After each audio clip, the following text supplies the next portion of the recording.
Hello guys, welcome to boost study. आज हम cover करेंगे कोशिका से बनने वाले प्रमुख 30 क्वेश्चन, वो भी कम समय में एक्स्ट्रा फैक्ट के साथ। तो देखते हैं पहला क्वेश्चन, कोशिका के अध्ययन को क्या कहते हैं? तो ऑप्शन है साइटोलॉजी कहते हैं। और हिस्टोलॉजी किसे कहते हैं? हिस्टोलॉजी कहते हैं ऊतकों के अध्ययन को।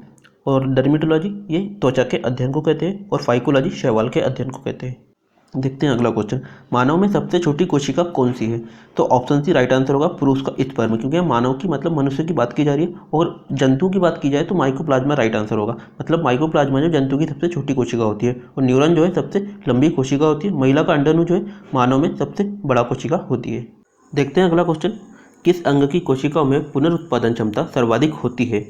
तो ये होती है यकृत, मतलब लीवर में। लीवर का 2/3 हिस्सा भी अगर खराब हो जाता है तो वो उसको पुनरुत्पादित कर लेता है। और सबसे तेज़ होती है जीभ की। अगर जीभ का थोड़ा सा हिस्सा भी अगर कट जाता है तो काफ़ी जल्दी से उसको रिकवर कर लेती है। और सबसे कम होती है मस्तिष्क की कोशिकाएं, क्योंकि मस्तिष्क की कोशिकाएं एक बार नष्ट होने के बाद दोबारा नहीं उत्पन्न होती।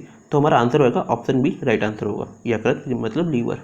देखते हैं अगला क्वेश्चन, रॉबर्ट हुक ने कोशिका की खोज किस पदार्थ पर की थी? तो ये आंसर हो जाएगा हमारा ऑप्शन सी, कार्क हो जाएगा। कार्क क्या होता है? कार्क होता है पेड़ का छाल का कटा हुआ एक भाग होता है, उसको कार्क कहते हैं। तो हमारा राइट आंसर ऑप्शन सी।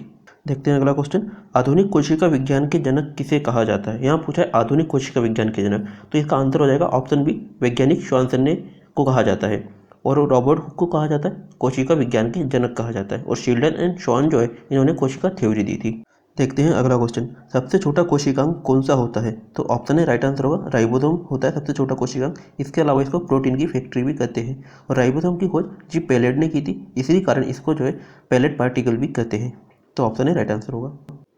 अगला क्वेश्चन है, जंतु कोशिका तथा पादप कोशिका में किस अंग की भिन्नता होती है? माइटोकॉन्ड्रिया और एंडोप्लाज्मिक रेटिकुलम तीनों दोनों में पाए जाते हैं। प्रोटोप्लाज्मिक दोनों में पाया जाता है। लेकिन प्लास्टिड जो है केवल पादप में मतलब प्लांट में पाया जाता है। वो भी दो प्रकार का होता है, एक क्लोरोप्लास्ट होता है, दूसरा ल्यूकोप्लास्ट होता है। क्लोरोप्लास्ट रंगीन होता है और ल्यूकोप्लास्ट जो है रंगीन या व्हाइट होता है। ऑप्शन सी राइट आंसर हो जाएगा। देखते हैं अगला क्वेश्चन, पादप कोशिका का बाह्य आवरण किसका बना होता है? तो ऑप्शन सी कोशिका भित्ति का बना होता है। और कोशिका भित्ति जो है केवल प्लांट में ही पाई जाती है, मतलब पौधों में पाई जाती है, जो कि सेल्यूलोज की बनी होती है। तो ऑप्शन सी हमारा राइट आंसर होगा। याद रखना सेल्यूलोज की बनी होती है। अगला क्वेश्चन है, जीव द्रव में सबसे अधिक किसकी मात्रा होती है? तो ऑप्शन सी जल की मात्रा होती है, जो कि लगभग 80% होती है। और जीव द्रव की खोज किसने की थी? ये की थी वैज्ञानिक जी डुजार्डिन ने की थी इसकी खोज। देखते हैं अगला क्वेश्चन, प्रोकैरियोटिक कोशिकाओं में निम्न में से क्या पाया जाता है? केंद्रक तो बिल्कुल नहीं पाया जाता, माइटोकॉन्ड्रिया भी इसमें नहीं पाया जाता है, और लाइसोसोम भी नहीं पाया जाता है। तो ऑप्शन डी हमारा राइट आंसर होगा, राइबोसोम इसमें पाया जाता है। ऑप्शन डी सही आंसर होगा। अगला क्वेश्चन है, निम्न में से किस कोशिकांग में डबल मेम्ब्रेन नहीं पाई जाती? तो राइबोसोम में नहीं पाई जाती, बाकी माइटोकॉन्ड्रिया में डबल मेम्ब्रेन पाई जाती है, प्लास्टिड में भी पाई जाती है, और केंद्रक में भी पाई जाती है। तो ऑप्शन है हमारा राइट आंसर होगा राइबोसोम, जिसमें डबल मेम्ब्रेन नहीं होती है। अगला क्वेश्चन है, निम्न में से प्रोकैरियोटिक कोशिका नहीं है? तो ऑप्शन है जो बैक्टीरिया ये तो है, माइकोप्लाज्मा भी प्रोकैरियोटिक कोशिका है, और साइनोबैक्टीरिया भी। तो ऑप्शन डी प्रोटिस्टा जो है प्रोकैरियोटिक कोशिका नहीं है। तो ऑप्शन डी हमारा राइट आंसर होगा। अगला क्वेश्चन है, माइटोकॉन्ड्रिया की खोज किसने की थी? तो ऑप्शन बी अल्टमैन ने की थी। इसके अलावा अगर कोलिकर भी ऑप्शन में हो तो उसको भी इसका श्रेय दिया जाता है। तो ऑप्शन बी हमारा राइट आंसर होगा। और इसका जो नामकरण किया था वो किया था बेंडा वैज्ञानिक ने किया था। और माइटोकॉन्ड्रिया को जो है कोशिका का पावर हाउस भी कहते हैं, ये भी आपको याद रखना है। अगला क्वेश्चन है, जीव द्रव्य की खोज किस वैज्ञानिक ने की थी? तो ऑप्शन बी राइट आंसर होगा, वैज्ञानिक दुजार्डिन ने की थी। और इसका नामकरण किया था वैज्ञानिक पुरकिंजी ने। और अगर हम केमिलो की बात करें तो इनका पूरा नाम है केमिलो गोल्जी, जिन्होंने गोल्जी बॉडी की खोज की थी। और डी टूवे ने जो है लाइसोसोम की खोज की थी। देखते हैं अगला क्वेश्चन, कोशिका का कब्रिस्तान किसे कहा जाता है? माइटोकॉन्ड्रिया को जो है कोशिका का पावर हाउस कहते हैं, राइबोसोम को प्रोटीन फैक्ट्री कहते हैं, और लाइसोसोम को जो है कब्रिस्तान कहते हैं, मतलब ग्रेवयार्ड कहते हैं। तो ऑप्शन सी हमारा राइट आंसर होगा। अगला क्वेश्चन है, कोशिका का पावर हाउस किसे कहा जाता है? तो इसको हम पहले भी डिस्कस कर चुके हैं। तो ऑप्शन है माइटोकॉन्ड्रिया को कहते हैं, क्योंकि ये जो है भोजन निर्माण करता है कोशिका के लिए। तो ऑप्शन है राइट आंसर होगा। अगला क्वेश्चन है, लाल रक्त तो कोशिकाओं में पाया नहीं जाता। एंडोप्लाज्मिक रेटिकुलम जो है ये तो नहीं पाया जाता, लाइसोसोम भी नहीं पाया जाता है, और केंद्रक भी नहीं पाया जाता। लेकिन केंद्रक जो है एक लीमा और एक ऊँट के जो ब्लड में पाया जाता है, मतलब आरबीसी में पाया जाता है। तो ऑप्शन डी हमारा राइट आंसर होगा, ये तीनों ही नहीं पाए जाते। लाइसोसोम के निर्माण में मुख्य भूमिका होती है।